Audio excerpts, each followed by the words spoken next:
Perang Rusia-Ukraina telah memasuki hari ke-13. Pasukan Rusia terus membombardir kota-kota di Ukraina. Serangan dilakukan dari darat maupun dari udara. Kremlin memfokuskan serangan ke kota Kharkiv, dan 4 kota lainnya juga dikepung pasukan Moskow. Musuh melanjutkan operasi ofensif terhadap Ukraina, dengan fokus pada pengepungan Kiev, Kharkiv, Chernihiv, Sumy, dan Mykolaiv, kata jubir militer Ukraina, seperti dikutip dari AFP. Kementerian Pertahanan Rusia juga merilis video yang menunjukkan tank-tank Kremlin mulai memasuki wilayah Kiev, ibu kota Ukraina. Dilaporkan bahwa pasukan Rusia mulai mengumpulkan sumber daya untuk menyerbu Kiev. Juru bicara Kemenham Rusia, Igor Konashenkov, menyatakan pasukan Rusia telah memusnahkan ribuan fasilitas militer Ukraina sejak awal operasi khusus mereka di Ukraina. Selama periode operasi khusus, 2.396 fasilitas infrastruktur militer Ukraina telah dihancurkan, termasuk 119 sistem pertahanan udara S-300, Buk M1 dan OSA, dan juga 76 stasiun radar, ujar Konashenkov.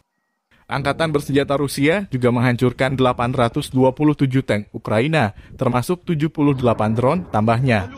Dilaporkan sebelumnya bahwa militer Rusia dengan rudal kalibernya menghancurkan bandara Vinnytsia di Ukraina Tengah.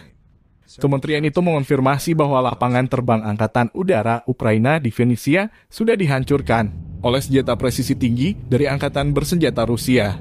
Presiden Ukraina Volodymyr Zelensky juga membeberkan bahwa 8 rudal presisi tinggi Rusia telah menghantam bandara sipil di Vinnytsia.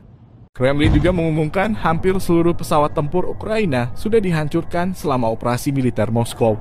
Hampir semua pesawat tempur rezim Kiev telah dihancurkan, lanjut Igor Konashenkov. Sebanyak 69 pesawat di darat dan 21 lainnya di udara berhasil dilumpuhkan. Militer Rusia juga telah mengambil alih pangkalan militer Ukraina di wilayah selatan negara itu.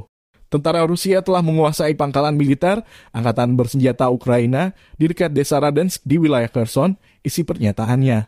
Peralatan militer yang ditemukan di pangkalan itu termasuk tank T-64 dan T-80 Ukraina, pengangkut personil lapis baja, kendaraan tempur infanteri, gudang amunisi, termasuk ranjau, rudal anti-tank, mortir, dan peluru tank. Menurut kementerian, lebih dari 4.500 ton amunisi, di antaranya beberapa sistem peluncuran roket serta amunisi mortir juga ditemukan. Presiden Ukraina Volodymyr Zelensky yang merupakan mantan pelawak ini kembali meluapkan kemarahannya pada Amerika Serikat dan NATO karena tidak bertindak melawan Rusia. Dia menuduh aliansi Barat itu menginginkan orang-orang Ukraina dibunuh pelan-pelan oleh Moskow. Kami mengulangi setiap hari tutup langit di atas Ukraina, kata Zelensky.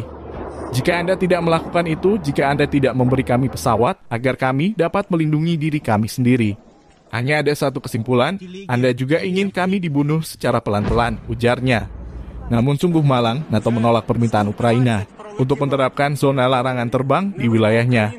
Sekretaris Jenderal NATO, Jens Stoltenberg, mengatakan mereka bukanlah bagian dari konflik yang terjadi antara Rusia dan Ukraina. Kami sepakat bahwa pesawat NATO tidak boleh beroperasi di wilayah udara Ukraina. Atau pasukan NATO berada di Ukraina, tutup Stoltenberg.